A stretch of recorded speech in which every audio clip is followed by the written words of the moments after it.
ጤና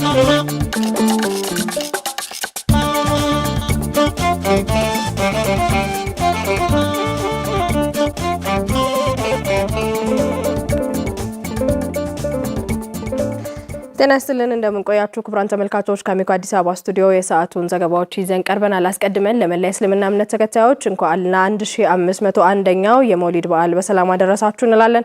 የዕለቱን ዘገባዎች ዮሐና መኮንን ከመላ ስቱዲዮና የስርጭት ባለሙያዎች ጋር ወደ እናንተ እያደረስኩ አብራችሁ ቆይታ አደርጋለሁ። ከኛ ጋር ቆዩ። የመውሊድ በዓል የደስታና የምስጋና ዕለት በመሆኑ አማኞች በዓሉን ሲያከብሩ በመረዳዳትና በአብሮነት ማክበር እንደሚገባ የሃይማኖት አባቶች ተናገሩ። በእስልምና እምነት የመውሊድ በዓል ነብዩ መሐመድ የተወለዱበት ቀንና ወር ተስቦ የሚውልበት ቀን መሆኑን ከአሚኮ ጋር ቆይታ ያደረጉ የሃይማኖት አባቶች ተናግረዋል። ራሄል ደምሰው ተጨማሪ አላት። መውሊድ ማለት በአረበኛ ቋንቋ መወለጃ ጊዜ የልደት ቀን ማለት ነው። በእስልምና እምነትም የመውሊድ በዓል ወይንም የበዓሉ ዕለት ነብዩ መሐመድ የተወለዱበት ቀንና ወር ታስቦ የሚውልበት ቀን መሆኑን ከአሚኮ ጋር ቆይታ ያደረጉት የሃይማኖት አባቶች ይናገራሉ። በበልግ ወር ዝናብ ዘንቦ የሞቱ ነገሮች ሁሉ ስሜት አግኝተው የሚበቅሉበት ወር ላይ ነው ነብያችን አለይሂ ሰላቱ ወሰላም የተወለዱት ማለት ነው። ሰኞ የተወለድኩበት ቀን ነው አሉ። ቁርአን የወረደብኝ ቀን ነው አሉ። እንደዚሁም ደግሞ የተሰደድኩበት ቀን ነው ብለው ነብያችን አስቀምጠዋል። ስለዚህ 12ኛው ረቢዑል አወል ቀን ሰኞ ዕለት ለኛ ትልቅ ግምት አለው። ረህመት ያላቸው ነብይ ስለተወለዱ በዚህ አይነት ሁኔታ ምናከብረው። ረሱል አለይሂ ሰላቱ ወሰላም በመካ ከተማ ላይ እንግዲህ አመል ፊል ተብሎ በሚጠራው አመት ላይ በዛ ጊዜ ማታ ይወለዳሉ።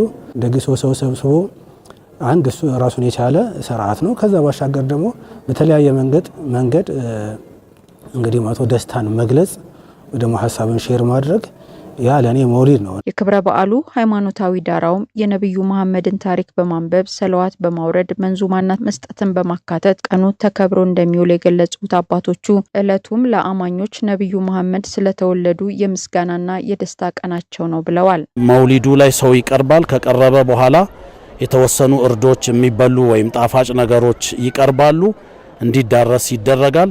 ከዚያ በኋላ በቁርአን ይጀመራል። በቁርአን ከተጀመረ በኋላ ከተከፈተ በኋላ የነብዩ የህይወት ታሪክ ይነበባል። ለዚህ የተቀመጡ መጻሕፍቶች አሉ። ነብዩ ከተወለዱበት ጊዜ ጀምሮ እስከ ህልፈታቸው ያለውን ነገር ሁሉ ለህዝቡ ያነባሉ። ከዚያ በኋላ ከውስጡ አንዱ ጥሩ ድምጸ መረዋ የሆነ ሰው የተዘጋጁትን የነብዩን አለይሂ ሰላቱ ወሰላም ግጥሞች በመንዙማ በግጥም በሽዕር ደረጃ ያሰማል፣ ይቀበላሉ። በዚህ አይነት ሁኔታ ያከብራሉ። በመውሊድ ሰዓት ይሄ ፍቅራቸው ይሄ መሐባቸውና ወደ አላህ መቃረባችን ማቶ አንደኛው እሳቸው መሐባቸውን ፍቅራቸውን ማቶ ሰርጾ እንዲገባ ማቶ ያመቻችልናል መውሊድ። ከዛ ባሻገር ደግሞ ወደ አላህ መቃረቢያም ይሆኑናል ማለት። እንግዲህ በዓሉ በሚከበርበት ሰዓት ላይ መሰባሰብን፣ መገናኘትን፣ መተባበርን፣ መተጋገዝን ይህን ትልቅ ፋይዳ ማተው እናገኛለን ማለት። ከዛ ባሻገር ደግሞ የተቸገሩ ሰዎችን እንረዳበታለን፣ እነሱን እንመለከትበታለን ማለት። የመውሊድ በዓል ከመብላትና ከመጠጣት ባለፈ በእለቱ የመሰባሰብና የአብሮነት ጠቀሜታው የጎላ ነው ያሉት አባቶቹ አማኞቹ በዓሉን አስበው ሲውሉ ነብዩ መሐመድ የጻፏቸውን የቁርአን ትምህርትና መልእክቶችን በመተግበር ለማሳየት ትልቅ ኃላፊነት በመቀበልም ነው ብለዋል። ረሱል አለይሂ ሰላቱ ወሰላም የሰላም ነብይ ናቸው። ሰላም ወዳድ የሆኑ ነብይ ናቸው እና በይበልጥ ደግሞ ይሄንን ሰላም ማተው በሁሉም የሰው ልጅ ዘር ላይ ማተው እንዲሰራፋ እንግዲህ ትልቅ አበርክቶን ያደርጋል ማለት ነው። ወደዚች ምድር የተፈጠርኩት ጥሩ ስነ ምግባርን ለማሟላት ነው የተላኩት ብለው እንግዲህ በአንደበታቸው ነግረውናል። በመውሊድ ሰዓት ማተው እሳቸውን ስናወሳ ይሄ ስብናቸውን እናወሳለን ማለት ነው። እያንዳንዱ ከልጆች ጀምሮ እስከ አዋቂ ድረስ ነብዩ መሐመድ አለይሂ ሰላቱ ወሰላም የተወለዱበትን ቀን በመንገር በማስተማርና ጥቅሙን ፋይዳውን በማስቀመጥ ሃይማኖታዊ ጥቅሙን ማስረዳት ያስፈልጋል። በየዓመቱ በእስልምና እምነት ተከታዮች ዘንድ በተለያዩ የሃይማኖት ዳራዎች የሚከበረው የመውሊድ በዓል በዚህ ዓመትም ለ1501ኛ ጊዜ ይከበራል። ወደ ሌሎች ዘገባዎች አለፍን። ጉባኤው የሁሉም ድምጽ የተሰማበትና አካታች መሆኑን የምክክር ጉባኤው ተሳታፊዎች ተናገሩ። የጋራ ስምምነት የተደረሰባቸውን ምክር ሀሳቦች የሚመለከታቸው አካላት በቁርጠኝነትና በፍጥነት ወደ ተግባር እንዲቀይሯቸውም ጥሪ አቅርበዋል። ኢብራሂም መሐመድ አነጋግሯቸዋል። በኢትዮጵያ ሀገራዊ ምክክር ኮሚሽን አዘጋጅነት ሲካሄድ የቆየው ሀገራዊ የምክክር ጉባኤ የሀገሪቱን ዘላቂ ሰላምና አንድነት ለማረጋገጥ የሚያስችል ታሪካዊና አዲስ ምዕራፍ የከፈተ መድረክ ሆኖ ተጠናቋል። ጉባኤው ሁሉን አቃፊና በሀገሪቱ የፖለቲካና የማህበራዊ ውይይት ባህል ላይ ትልቅ ተስፋን የፈነጠቀ መሆኑን ተመካካሪዎቹ አመልክተዋል። በሀገር አንድነትና ሰላም ዙሪያ ብታይ የሁሉ ተመካካሪ ሀሳብ አንድ ነው። እንዲህ አይነት አንድ አይነት አመለካከት እያለን ለምንድን ነው የምንጋጨው የሚለው ማየት ጀመር። ምክክሩ እጅግ በጣም ደስ ይላል። ኢትዮጵያን አንድ እርምጃ አይደለም 2 እርምጃ ከዚህ በኋላ ወደፊት ያራምዳታል የሚል እምነት አለኝ። እኔ ሴቱንም አካል ጉዳተኛውንም ሌሎች ማህበራዊ መሰረታቸውን ጠብቀው የመጡ አካላት ሀሳባቸውን በነፃነት እንዲያነሱ የተሰጠን ራሱ መድረኩ የሰጠን እድል ነው። ሌላ የችግሩ መንስኤ እንዳይሆኑ መፍትሄ እንዲያገኙ እኛ በስፋት የመከርንበት ሂደት ነው የነበረው። አርሶ አደሮችን አካቷል። በብዛት ደግሞ አካል ጉዳተኞች ያሉበት እና ጥሩ ምክክር ነው። ምክክሩ ሁሉም አንዱን ሳይነቅፍ የሁሉንም ሀሳብ እየተቀበለ እዚህ ደርሰናል። አሁን በዚህ ከምክክሩ በኋላ ጥሩ ኢትዮጵያን መሰረታለን ብለን አስባለሁ እኔ በራሴ በኩል ማለት ነው። ከመላው ብሔረሰብ ከጠረፍ እስከዚህ ድረስ ያልመጣ ብሔረሰብ የለም፣ ያልተወከለ የለም። አካታች በሆነ ሁኔታ የራስን ችግር ሳይሆን ኢትዮጵያ እንዴት ትሻገራለች የሚለው ሀሳብ ላይ በማፍለቅ ታሪክ ነው ለማለት ይቻላል። ጉባኤው ሁሉን አቀፍና ሰላማዊ መሆኑ ኢትዮጵያን ከችግሮቿ አውጥቶ ተምሳሌት የሚሆን ተግባር ነው። ምክረ ሀሳቦችን በመተግበር ጉባኤውን ወደ ሙሉ ውጤታማነት ማሸጋገር እንደሚገባም ተመካካሪዎቹ ጥሪ አቅርበዋል። ከምንም ነገር በላይ ለሀገር ሰላምና አንድነት ማንኛውንም መስዋዕትነት መክፈል አለብን። ይህን ካደረግ መጪው ትውልድ መጪው ዘመን ብሩህ ነው ለኢትዮጵያ። አጠቃላይ ይሄንን ያህል ጊዜ ሰውተናል፣ ይሄንን ያህል ዋጋ ከፍለናል። ስለዚህ የከፈልነው ዋጋ ነገ እኛ እንኳን ብናልፍ ለትውልድ ታሪክ ሆኖ መቀመጥ አለበት። ከመቀመጥም ባለፈ ተፈጻሚ መሆን አለበት። ምክክሩ ላይ የአንዱን ሀሳብ ሳይነቅፍ ተስማምተን ተመካክረን እዚህ ደርሰናል። አሁን በዚህ በምክክር ላይ ሁሉም አስተዋጽኦ ሊያደርግ ይገባል ነው። የኢትዮጵያ ሕዝብ አጠቃላይ አሁን 4000 ሕዝብ የተነጋገረውን ምክር ሀሳብ ምን ያህል መንግስት እየፈጸመ የሚለው ነገር በትኩረት ነው የሚያየው። ስለዚህ በትኩረት መንግስት መፈጸም ያለበት ነው። የኢትዮጵያ ሀገራዊ የምክክር ኮሚሽን ከሐምሌ 8 ቀን ጀምሮ በ8 አጀንዳዎች ሀገራዊ ጉባኤ ማካሄዱ ይታወሳል። የምክክር ጉባኤው ለጋራ ችግሮቻችን የጋራ መፍትሄ ማስቀመጥ የቻልንበትን መንገድ ያሳየ ነው ሲሉ በውጭ የሚኖሩ ኢትዮጵያውያን ተመካካሪዎች ተናገሩ።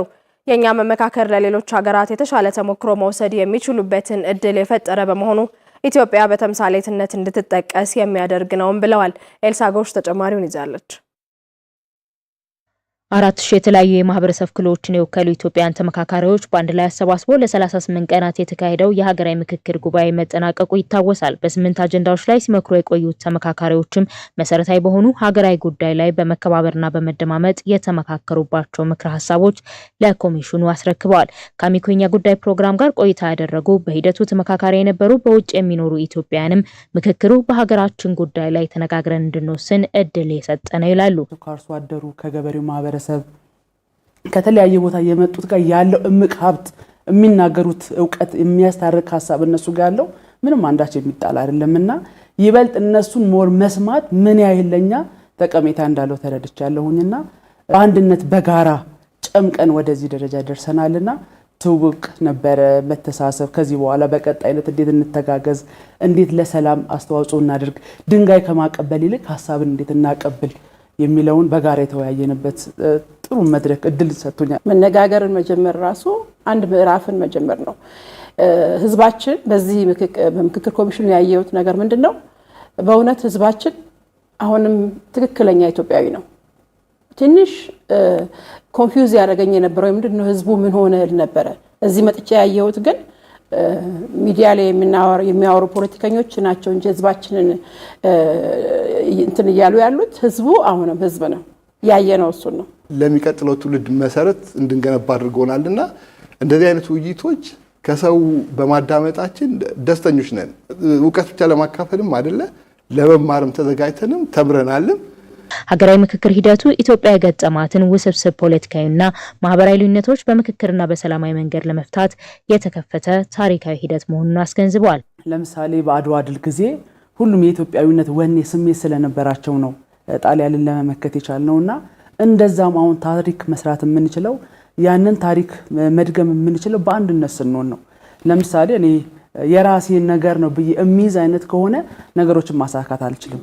ለምወደው ነገር ስል ሀገሬን ማስቀደም ሲጀምር ሌላ ነገሮችን የጎንዮሽ ነው ልጥል የምችለውና ሁሉም እዚያውን የተሰባሰበው 4000ም ሆነ ዓለም ላይ ያለው ጠቅላላ ኢትዮጵያውያን በተለያየ ቦታ ያሉት እዚህ ኢትዮጵያ ውስጥ የሚኖሩት ሁሉ የራስን ጥቅም ከማስጠበቅ ይልቅ ለጎረቤት የሚሻለው፣ ለወንድም የሚሻለው፣ ለእህት የሚሻለው፣ ለሀገር የሚጠቅመውን ነገር ከኛ አልፎ ተርፎ ለአፍሪካውያን ምሳሌ የምንሆንበትን ለዓለም ምሳሌ የምንሆንበትን መንገድ በመመካከር ተነጋግረው ለውጥ አመጡ፣ ተስማሙ፣ አንድ ላይ ሆኑ፣ እርቅ ወረደ የሚባለው ነገር በዓለም ዙሪያም የዛን ጊዜ በአባይ ድል ስናስመዘግብ እንደነበረ በአድዋም እንደዚህ በሁሉም እጅ ለእጅ ተያይዘን ወደፊት መሄድ እንደምንችለው ይሄም ደግሞ አንዱ ማሳያ ነው። የሁሉንም ሀሳቦችን ማዳመጥ ተችሏል። ያ ማለት ግን በመቶ የሁሉንም ሰው ኢንክሉሲቭ ሆነ ማለት አይደለም። አትሊስት የአብዛኛው ሰው ሀሳብ ተደምጧል እና የሚቀጥለው ደግሞ ትውልድ በሚመጣበት ሰዓት ላይ እያሻሻለው ይሄዳል። ግን አሁን ልክ እንደ ኦሎምፒክ ችቦ ነው የተለኮሰው እና ያን ደግሞ የሁላችንም ኃላፊነት አለብን ማስቀጠልና አንዳንድ ጊዜ ማሰብ ያለብን ነገሮች አሁን በወር ውስጥ በሁለት ወር ውስጥ ይፈታሉ ብለን የሆነ ሰርክሉስ ማስቀመጥም ትንሽ አግባብም አይደለምና በጊዜ ሂደት የሚፈቱ ችግሮች ይኖራሉ። የምክክር ጉባኤው ከሀገር ግንባታ፣ የመንግስት አወቃቀር፣ የፖለቲካ ስርዓት፣ የፌዴራል ከተሞች፣ የሃይማኖት ማህበረሰብ፣ የህግ የበላይነትና ሰብአዊ መብት እንዲሁም ማህበራዊና ኢኮኖሚያዊ ጉዳዮችን በአጀንዳነት ይዞ ሲካሄድ መቆየቱ ይታወሳል። ቀጥለናል ተመልካቾች። በደብረ ብርሃን ከተማ በ108 ሚሊዮን ብር ወጪ የተገነባው ዘመናዊ የአሽከርካሪና ተሽከርካሪ ብቃት ማረጋገጫ ማዕከል ተጠናቆ ተመረቀ።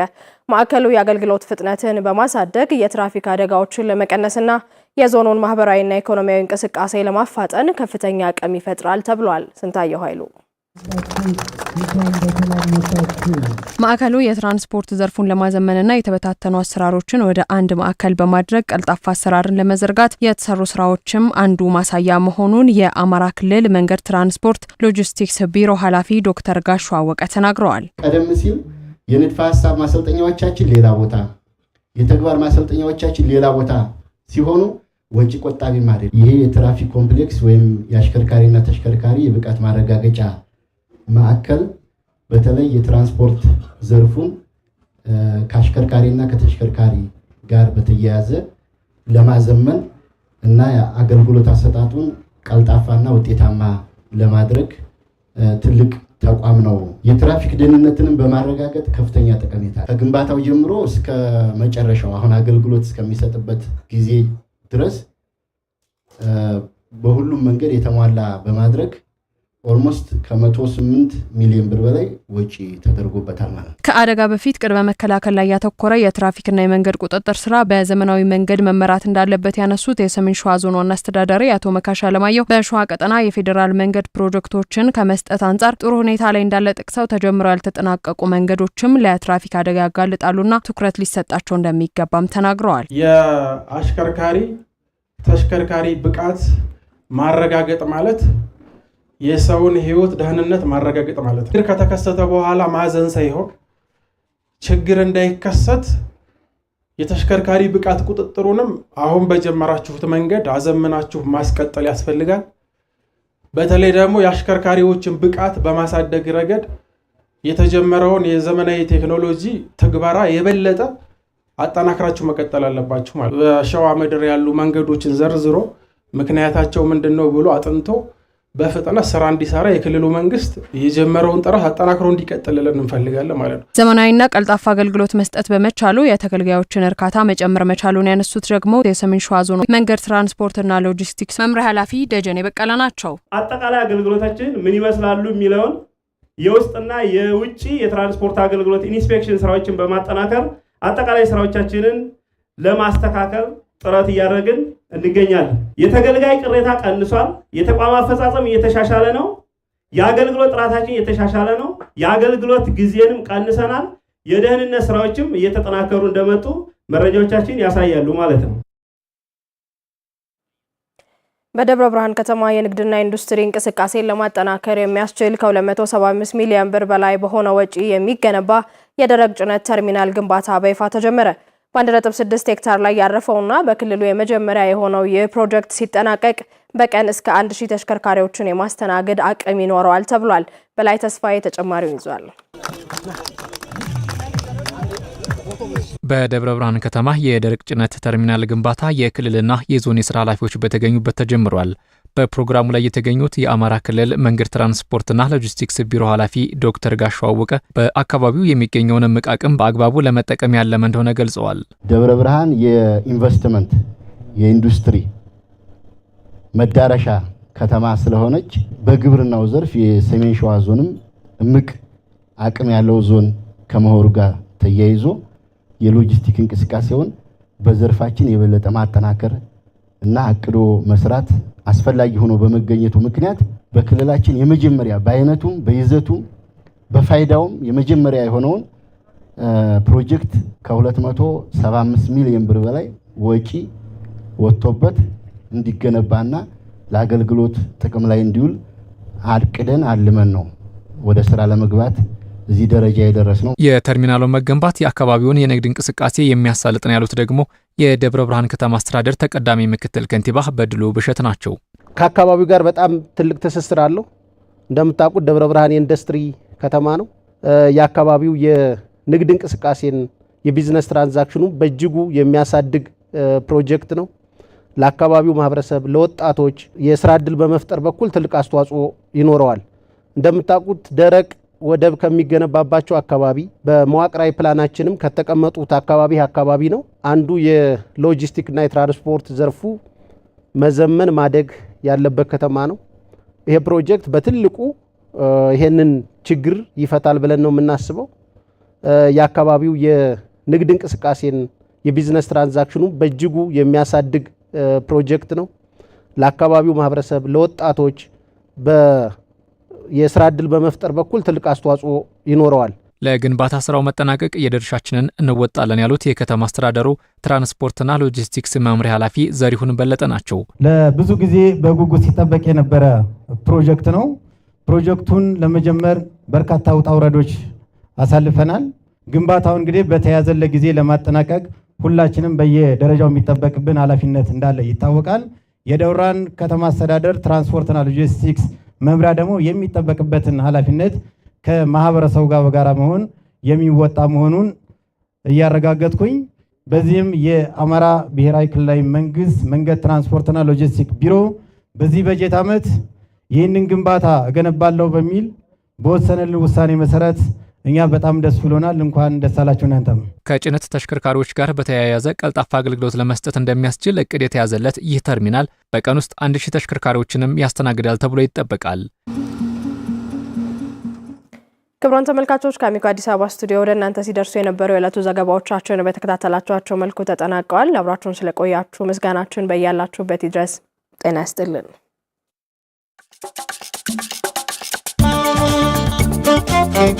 Thank you.